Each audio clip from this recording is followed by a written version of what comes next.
Greetings, everyone. Welcome to another episode of Earth and Body Ecosystems. Join us as we bridge the gap between the body and the earth that surrounds us. So, welcome, everyone. I'm Heidi, and I am an intuitive tarot reader, and I also do herbal consulting. And the best way to get in touch with me is to email me at colorcauldron@yahoo.com. So that's colorcauldron @yahoo.com. And here's my co-host. Hi, I'm Joyce, and I have my website, majesticchira.com, where you will find various products such as organic skincare products, products for protection against the electromagnetic field, along with other crystal items. And go to shop, and it will take you to my sister site, Heavenly Bodies. Thank you. And you got the interjection, Joyce? Intro. Okay. For our guests. So today we have with us Tracy St. Croi. She is an afterlife connection specialist and intuitive. She provides life-changing experiences by connecting deceased loved ones to friends and family to achieve peace and closure. She received her training from the world-renowned Authur Findley College of Psychic Sciences in the UK and its sister school, The Journey Within, in New Jersey. Tracy's life has been anything but traditional. What she has earned is how to blend her intuitive gifts with practical business know-how to create a successful business and lifestyle. In 2020, she released her book, Enhance Your Intuition. 7 Tips and Tricks to Enhance Your Intuition, which received 5 to 4-star reviews on Amazon. So her experience in the metaphysical world has placed her as the go-to intuitive for Inc. 500 companies, entertainment industry of blossoming entrepreneurs. Thank you for coming on the show today, Tracy. It's so good to have you. Oh, thank you for having me. I'm glad that we can finally connect. This is great. And you have an extra guest here, sassy lady. She had to make her presence known, the Duchess of Hayes County. She was showing her ears and showing her tail. So she was. So Tracy, when did you first realize that you had this ability, intuitiveness, and to connect with the afterlife? You know, honestly, I didn't really, what I like to have to say, I didn't really have my, my come to Jesus moment or my cosmic 2x4 until I was in my very, very early 30s that, all the pieces of the puzzle that had been missing for a long time suddenly came like jumping down. Like I was like, oh, snap, that's what's been happening. But I mean, my whole entire life, I've been very intuitive and always connected with the world of spirit deeply. I just didn't know that's what I was doing. I would always feel deeply for people, I would feel emotions. I would feel and sense things in rooms. I could go on and on, but I was called as a child, I was labeled as a child as, you're just overreactive. You're just so emotional. Tracy, why are you being so difficult about this? And what I came to find out is I realized like my frustration was more on how people didn't see, know, and hear what I saw, know, and heard. That's where my frustration came. Like, I can so identify with that. You're so emotional. You should be an actress. You're so. That's what I heard. Yeah. Oh my goodness, yeah. So when did you have little hits, like did you listen, like you were talking to animals or somebody died and you knew that person had died? Yeah, I talk about that a lot in my book, 7 Tips and Tricks on How to Enhance Your Intuition. I give a lot of examples throughout the book about my real world experiences before I kind of really knew what was going on. As a child, one of my funnest things was like always knowing where that number one gift that you wanted as a child, whether it was birthday or Christmas or whatever was going on, I knew exactly what package it was in. And I remember I would tear towards the Christmas tree or wherever on the table to get that gift. And I remember my parents or whoever it was around was like, no, open this first, right? It would be the best gift for the last one. I would remember always having this really great sense about who was calling. And P.S., this was long before caller ID. This was when the phone rang and you just had to cold pick it up. Okay. Right. There was one particular incident that I talk about in my book about my great grandmother had passed. I was right, like maybe 4 years old. And I remember my dad, who was a police officer and a detective at the time, he was stumbling, trying to tell, two little girls about great grandmother dying. And I remember like beating him to the punch and being like, Dad, I know great grandma has died. Can we go to McDonald's? Yeah. Like, because I wanted the toy, like that wasn't my concern, but I will never forget the look on my father's face. Like, what do you do as a very logical man when your daughter tells you something that you have no way of like contemplating how in the world did she know that? Well, because she came and visited me and told me. And I would know about every single one of my family members' deaths. I would always have this strong intuition about other people, things that were going to happen around my life, around their life. So it was, we could write, an encyclopedia about all of us and all of our intuitive hits throughout the years. For sure. So you went to the Findley school. So what made you like really want to dive in and into that so much more that you took classes? Yes, Authur Findley College of Psychic Sciences. It's just north of London. It is the real Hogwarts. It is a castle. It is a very old castle. Oh, cool. It's a very haunted castle. It is on pristine acres of gorgeous, gorgeous land. Comes with its own church and graveyard. Sure does. You eat there, you sleep there, you learn there.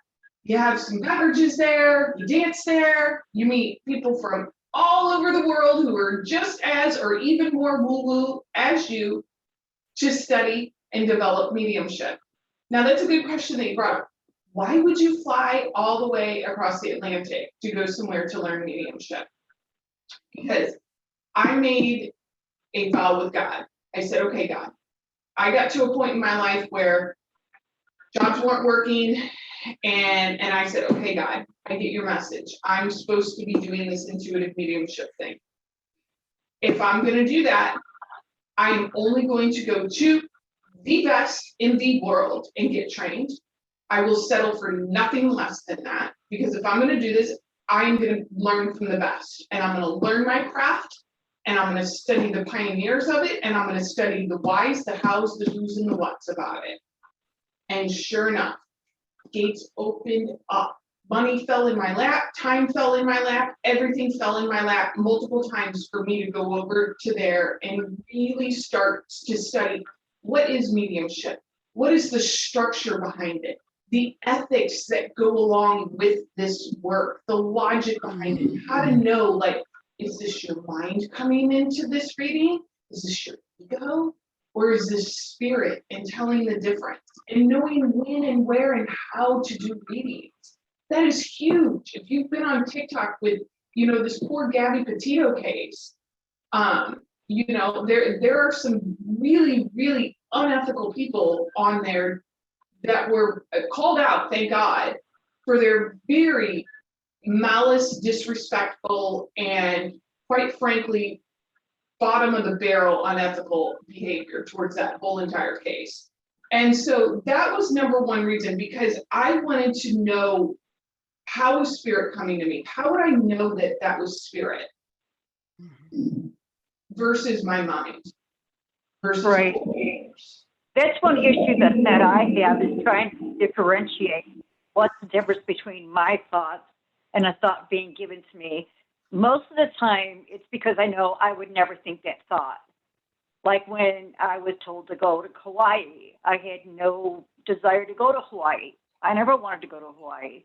I was arguing about going to Hawaii, but that's where I was supposed to go. And if I didn't go, I would have never met my current husband. Exactly. And you hit the nail on the head there, Joyce. It felt different, didn't it? You felt like you had to take action on something that you felt was illogical, made no sense, but you followed it. And guess what you found? I found a great man. Exactly. But there's times that like I'll get answers and I'm just not sure because it'll be, where I'm asking, should I be doing this? Am I doing what I'm supposed to be doing? And I get these answers to where it could be me or it could be spirit. So then ask for a Klidon. This is what I teach my students. Look, we all get confused in our lives. I don't care if you say you're the best psychic medium woo-woo guru in the freaking world. I don't care. We all will question, doubt our path, what's going on with us, because it's too close to us. It's sitting on our face. So I teach my students, look, if you're not in a place where you're exactly trusting your own intuition, ask for what's called a Klidon, okay? This was an ancient form of divination that actually Apollo's oracles used a lot. A lot of the Greeks used a lot, and the Romans, where they would tell people, now go out and listen to other people's conversations in the markets, in the hotels, and wherever, and get your confirmation or your message. So a Klidon is a unintended message spoken to a person who is looking for it. So it's basically like you could be walking around a coffee shop and you're wondering if you should go to Hawaii, right?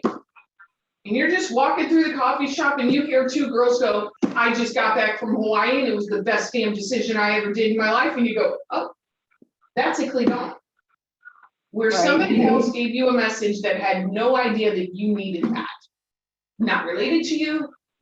It doesn't know you from Joe Schmo.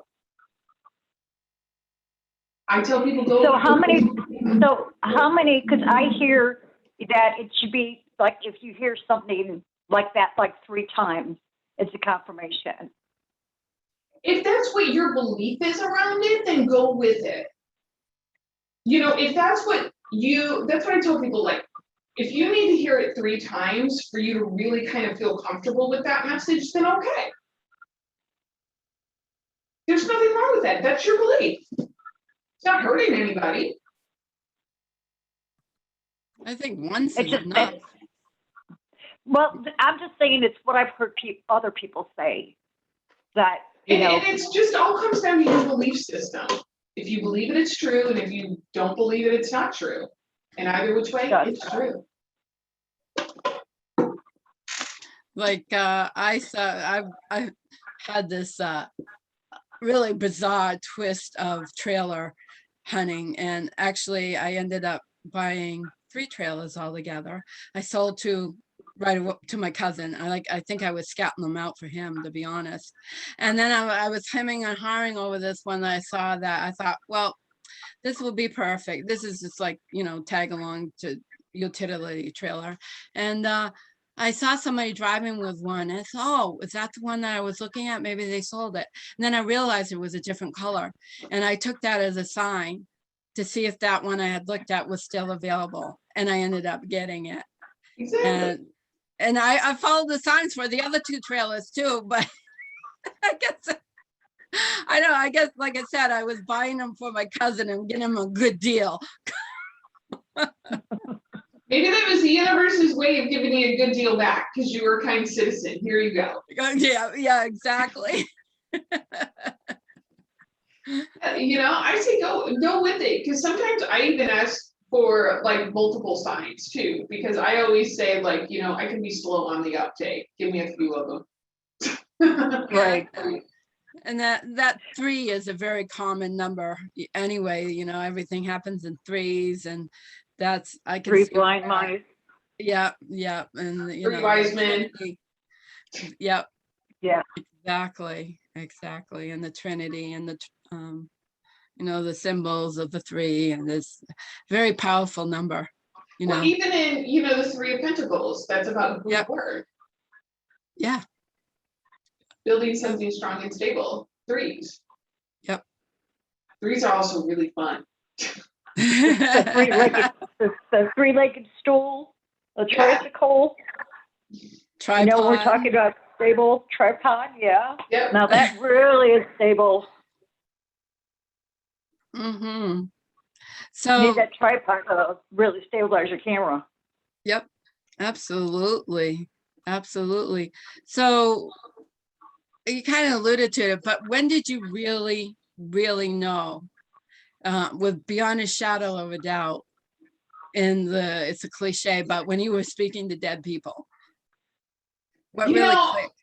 Like it really clicked when, I like to say I had, when I was in my early 30s, I had a total paradigm shift in my entire life. Like I was like, my whole world was just like a house of cards, and it was all coming crumbling down. And I knew I had to change my life. I had to change everything about me if I was going to want to live a good life, have fun, and see what's next. So, I was getting myself together, and shortly after I made a decision, I said, okay, I'm going to do some change everything about this in my life. I'm going to start to study spirituality. I'm going to get clean and sober. Boom. My gifts erupted like a well. And I talk about that in my book too.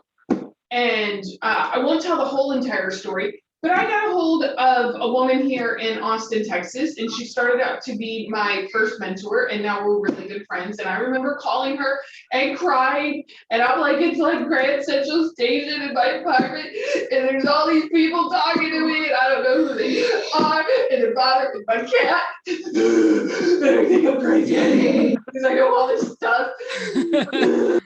And she just said in the most calm and polite voice, in the most cute Southern accent, she said, oh, honey, you're not crazy. You're just psychic as hell, and you're medium. Honey, you just come on over to my house. I'm having a beginner's class, and you just come on over to my house. I'm gonna talk to you. We're gonna straighten all this out. We're gonna get you right.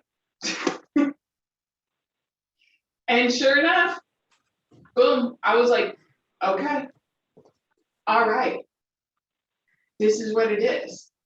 Okay. And so I started on a really deep developing journey, because I really believe that just like any craft, you need to sit and develop it for a while and understand what it is before I call, like, let you loose onto the public. Yep. Right. Like, like some of these people who are like, I took a class over the weekend and now I'm, certified in this and this. No, you ain't. Yeah, exactly. Like Reiki, yeah. It's like, when you go to med school and things like that, you do an internship. There's a purpose behind their internship, and there's a purpose behind their residencies, and there's a purpose behind fellowships. Would you let somebody operate on you or your beloved grandma if they're like, yeah, I graduated med school from yesterday. I got this. I had an intern deliver my last child. Yeah. Yep. So, I didn't know it at the time, but that's what happened. Yeah.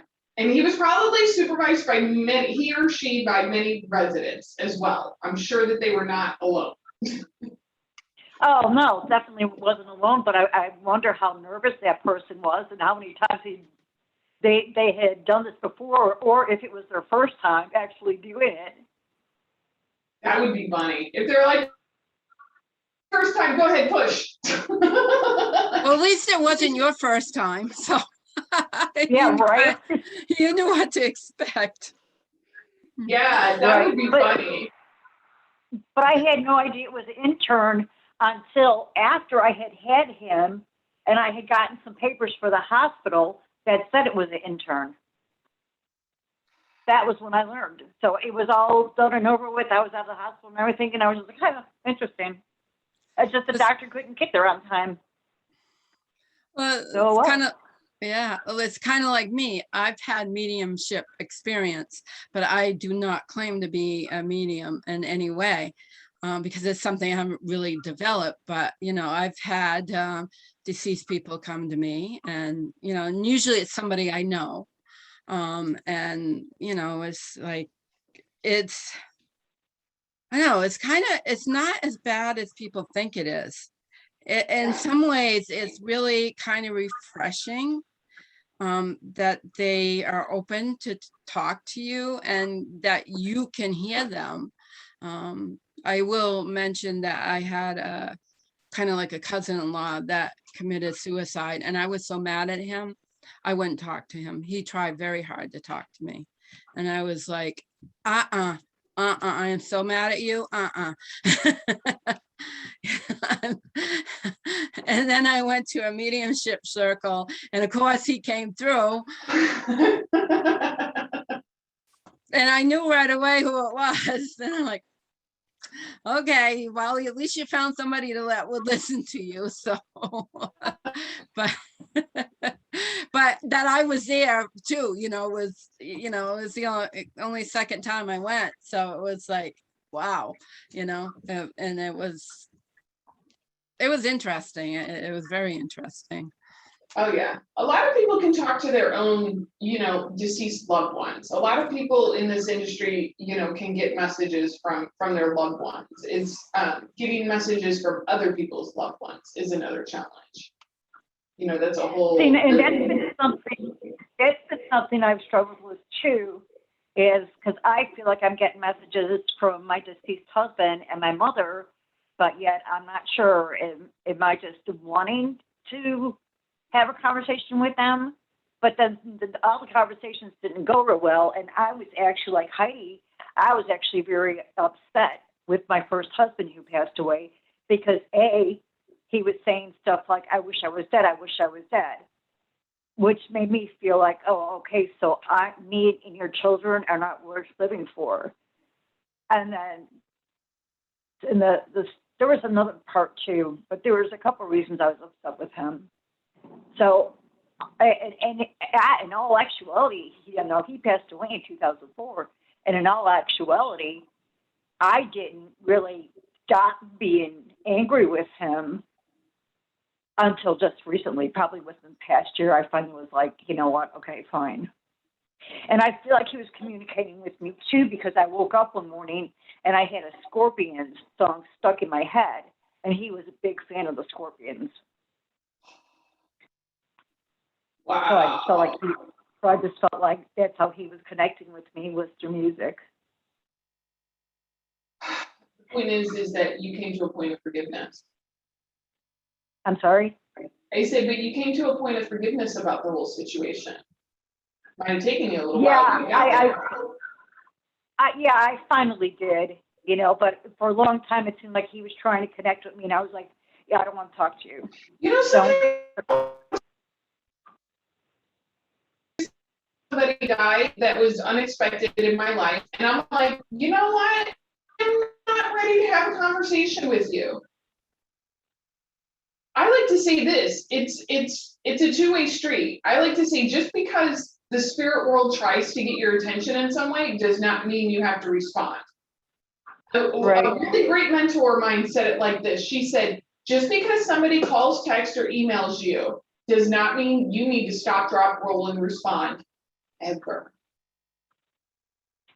And that goes for the same with spirit world. If you're not ready to talk with them, you can just simply say, like, I'm not ready yet. When I am, I will reach out. You know, I had no problem with him trying to connect with me, but I was still hurt and angry. And it would have been just like if you would have came to my door. I'd be like, hell no. Get off my doorstep. Get out of here. Yeah. It was the exact same thing. It was like, no, we are not conversing. It's not happening. No, I don't blame you. It takes a little while. But yeah, but you know, and maybe him trying to contact me and me finally like having a conversation and venting to him what my feelings were. Maybe that's what kind of gave me some closure towards the whole situation. Yeah. And allowed me to dismiss my feelings of hurt and anger. And I like to say this in those types of situations, if you are having a conversation with your loved one in your mind and in your imagination, because imagination and intuition work hand in hand. And imagination works with your mediumship as well, because spirit is going to use what signs and symbols are in your mind to communicate that message. And my point is Right. like, if you really feel like you were talking to those relatives and having a conversation and you received some kind of peace and comfort and clarity out of it, who gives a shit if it was real or not? You got what you needed to heal. And that is the point. And that, the thing with my mom reaching out to me was actually during the conversation that I had no kind of angry feelings to her, but during the conversation with some of the things she was saying to me, she made me angry. I was just like, really? Really? Really? I mean, she wasn't saying anything bad. It was all positive stuff, but just remembering my childhood. And I mean, I wasn't treated bad, but it was my older brother that was always the great one, the smart one, the funny one. It was always, it was kind of like Marsha, from the Brady Bunch, where it was always he was the preferred one. Do what? As my therapist would say, he's the preferred child. Yeah, exactly. So it was like, really, Mom, you're going to sit here and do all this garbage to me and tell me this and act like, and I'm like, no. I love you, Mom, but go away. Well, it's like after my dad died, we argued like crazy in my dreams. And to me, it was very real. It was extremely real. And it was like we were ironing out things and I remember when it really calmed down was when in my dream state, I come into the kitchen and he's sitting at the kitchen table like he used to do. And I said to him, you're dead, Dad. What are you doing here? And he says in his way, and like he always said, God damn it, Heidi, I know I'm dead, but I like to come back and visit your mother once in a while, okay? And I'm like, fine, as long as you don't hurt her. And I turned around, and still in the dream state and went back to sleep up in my room. So, and after that, it was like we kind of came to an understanding. And so I haven't really had any intense dreams like that about him since that time. So to me, that was very healing. And that's the point of working with spirit. Sometimes it's not these, these huge epiphany type of messages that you see on TV. You know what I mean? Like sometimes it's developed over time in the dream world because that was where you felt most comfortable meeting them at. That's interesting. Or that you felt you could actually receive them in the dream world. Yep. Yep. You weren't ready to hear or see from him in the physical world. You didn't want to see physical signs. You didn't want to, weren't ready. But you're ready in the dream world. And that is what matters. So Tracy, do you think that we could all, I mean, obviously the three of us have been able to connect with spirit, so do you think everybody can do it and they just don't know how? Yes. I like to say this, look, everybody is intuitive. Right. Regardless of what your belief system is, spirit did not drop us on our head without some kind of guidance, a compass, right? And I believe that compass is your soul and your intuition working together.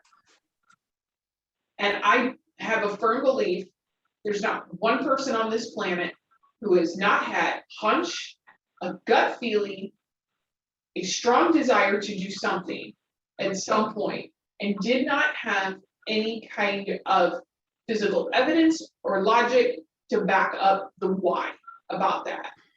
And they followed that hunch, that intuition, and bada boom, they hit a pot of gold. Now, here is my caveat. Is everybody going to be a professional, intuitive? No. It's not for everybody. I like to say this. Everybody should be able to do basic math, right? Typically. Right. Everybody can do 2 + 2, 10 × 10. Everybody can do basic math. Not everybody wants to study trigonometry and high, algebra and all of that. Not everybody's mind is programmed like that. Doesn't mean they're bad people. It just means that's not their jelly, man. They don't dig it. But I do believe that everybody here has intuition. Now, everybody might not be a medium, but everybody can get a sign from their loved ones.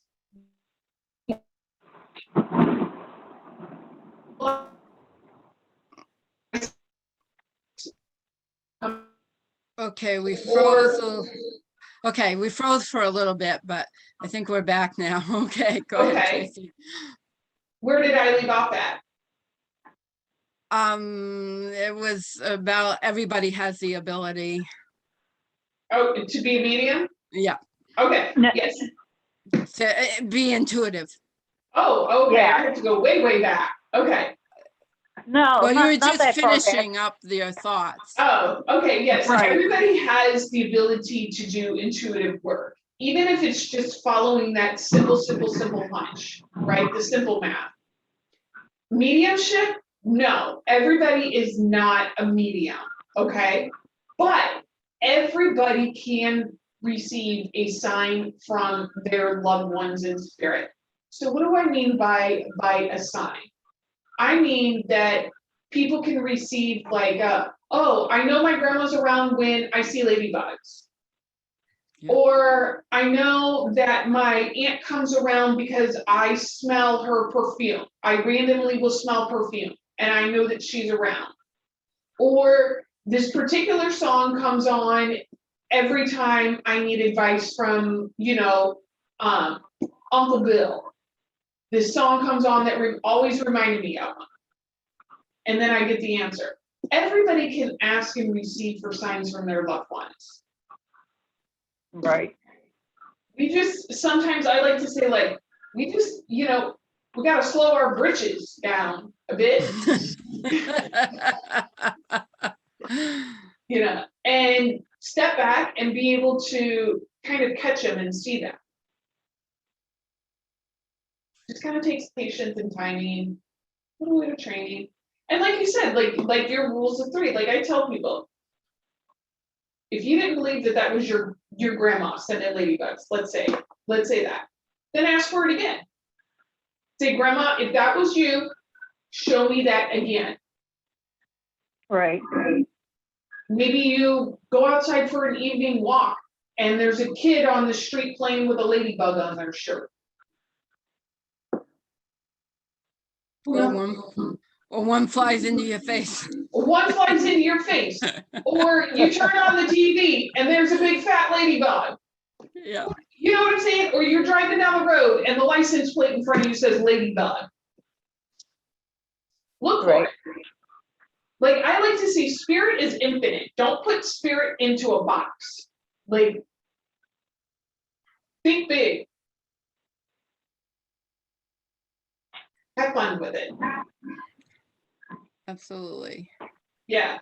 I remember, I always tell spirit, sometimes I need billboards, right, to get my attention because sometimes I don't pay attention. And literally I was like, thinking about, going into 2022 and, okay, how do I, what do I want to feel and what do I want to experience? And I saw this big, huge billboard that said, explore your opportunities. And I was like, okay. Well, then, just as I was thinking about it, wondering what I should do, boom, literally the answer was as big as a freaking billboard. That's funny. It is, and I laugh about that because I often tell Spirit, I'm like, that's a good one. That was good. Do something like that again. That was fun. When I was told to go to Hawaii, and I had asked for signs. Okay, fine. If you want me to go, show me a sign. Well, it just happened. My mom had gone to Hawaii, and she brought me back a towel. So I'm folding laundry. Here's this towel that says Hawaii. I'm like, really? You're going to use a towel to tell me to go to Hawaii? I was like, Spirit okay. will use anybody and anything to get your attention. Right. You know, like he could have had a guy on the street with a sign that says raising money to go to Hawaii. Who knows? Right. Which that would have been funny. That would have been interesting. That would have been really funny. Yes. So what about you? You also have like 3 tips to test and strengthen our intuition. Yes, you know, my top 3 tips to strengthen your intuition is 1, to admit that you have it. It's kind of like your, you know, kind of like a battery's included, like that's included with the soul, with body. Okay. So second tip is that, you know, I want you to write down every time you've had a hunch, a feeling, you know, a sense about somebody. And then write down what that led to. Did you follow that hunch and what did it lead to? Because that's going to be your proof in the pudding in your own handwriting, right? Like, oh wow, well, okay, well, I have been having these experiences on this. And then listen and follow. The next time you get it, what I like to call an intuitive hit, write it down. See if you need to follow it. What do you need to do about it? Your intuition will start to get stronger and stronger once you start to admit it, realize it, and believe in it. All right? Believe it, see it, be it. So I was wondering if you had any messages for me or Joyce from the spirit world, if it's, you know, if you could do that, would that be all right? Yeah, no, that would be fine onto that. And Joyce y'all already spilled the tea about all the people you have over there.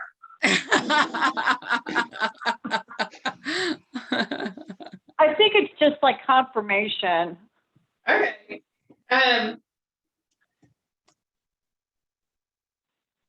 All right, just give me a minute. I gotta put that hat on. Yes, I can understand that. You have to get in that space. It's a place that you go. Okay.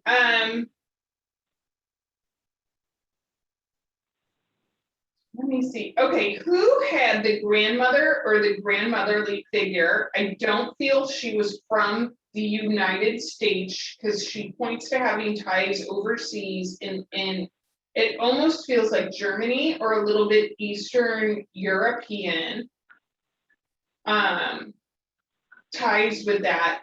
Heidi, I keep staring at you, so I feel like I want to connect with you on this woman here. She would have been a big doer in her life. Like there was nothing that she couldn't do. You were always amazed by her. Very hardworking grandmother. Yeah, that would probably be my maternal grandmother, Okay. McAllister. She was from Nova Scotia. And it's interesting, when I went several years ago, I did some digging because I wanted to know my mother line and, you know, mother to mother, because they said that's the best that can be traced, because we know that not always fathers, right? Fathers are not always reliable, and not the woman's fault either, right? So I was tracing my mother's line, and it's funny you mentioned Germany because it was never talked about, but my 5th great grandmother immigrated from Germany to Canada.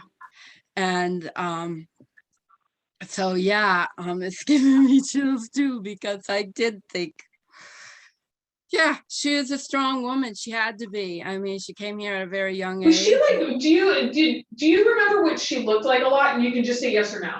Yes. Okay, was she kind of like a, what I like to call, she was like built, she was a broad woman. Mm, that sounds like more like her mother, who I didn't meet. Okay, because she keeps letting me feel like, showing me like broad and showing me strong and showing me like able.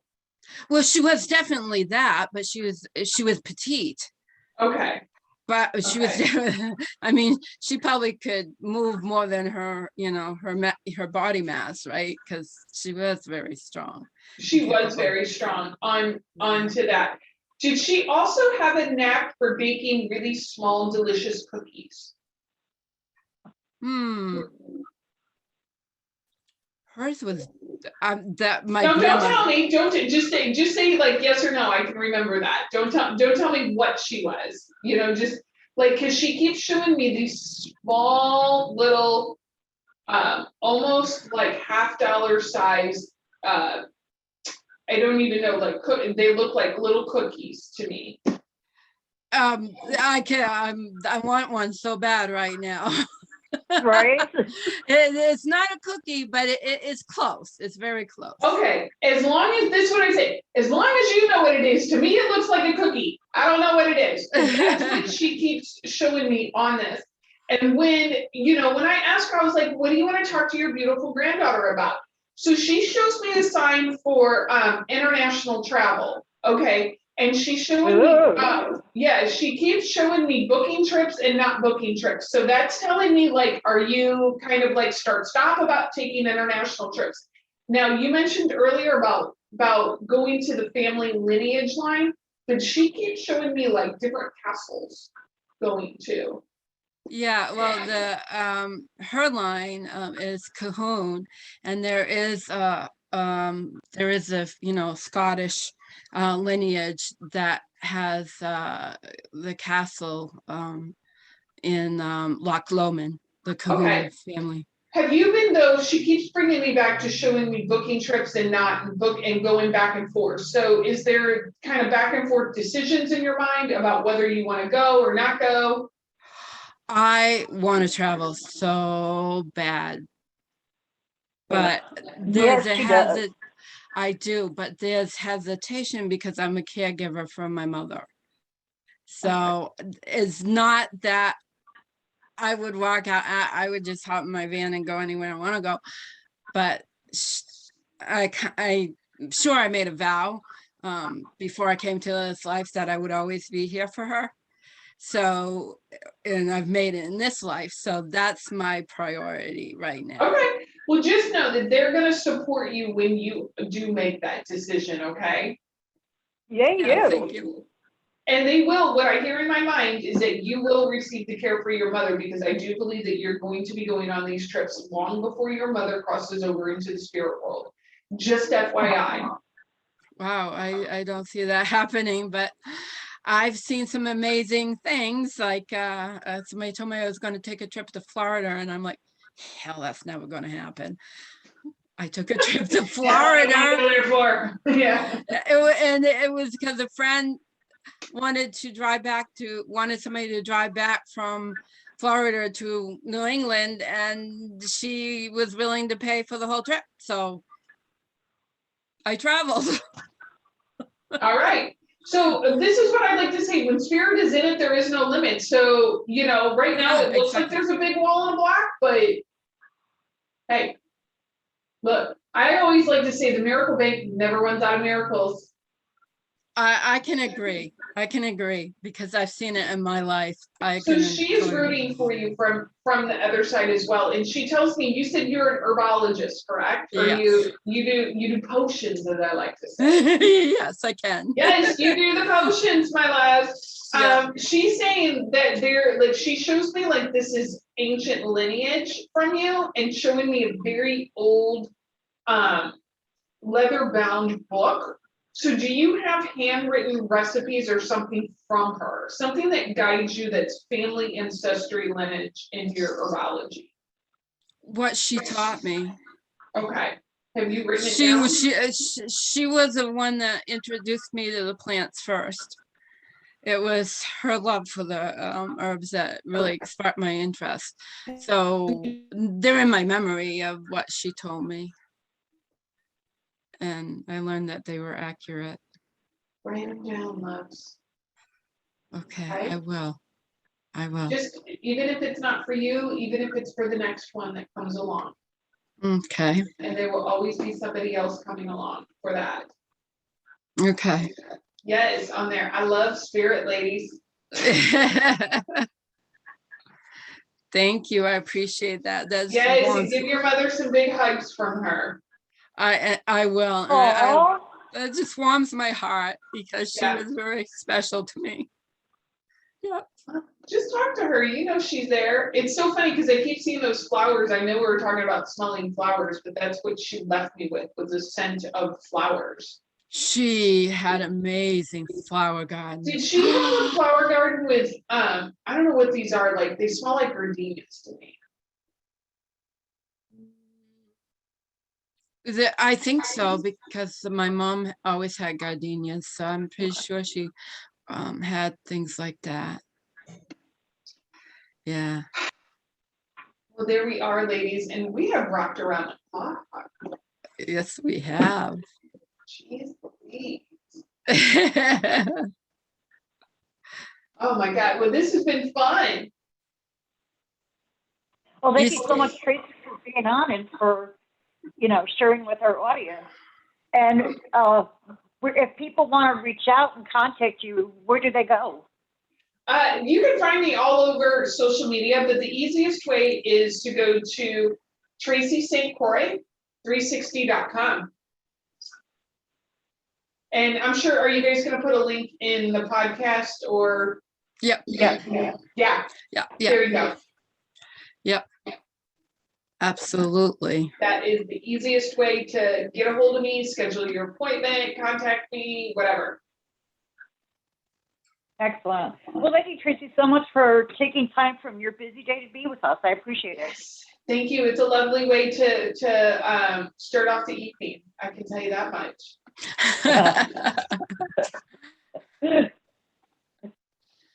On to there. And thank you, everybody who's listening. Yes, I hope everybody that I found this very enjoyable and This was very fun. And you are very fun, and I like that. It's good to have fun, and it's a great subject. And I appreciate you talking with my grandmother for me. It means a lot to me. Yes, just tell her hello, darling. Hello. I will. She loved to talk to anybody, so I can I could understand that. So I guess we're wrapping this up now. So everybody, thank you so much for watching. Hit the like and all that. Leave us a comment if you made it through, which I hope you did, because if you didn't, you missed a good program. You missed out. Yep. So remember to get out there and be wild and to breathe and enjoy Mother Nature. And keep shining your light. Thank you for listening.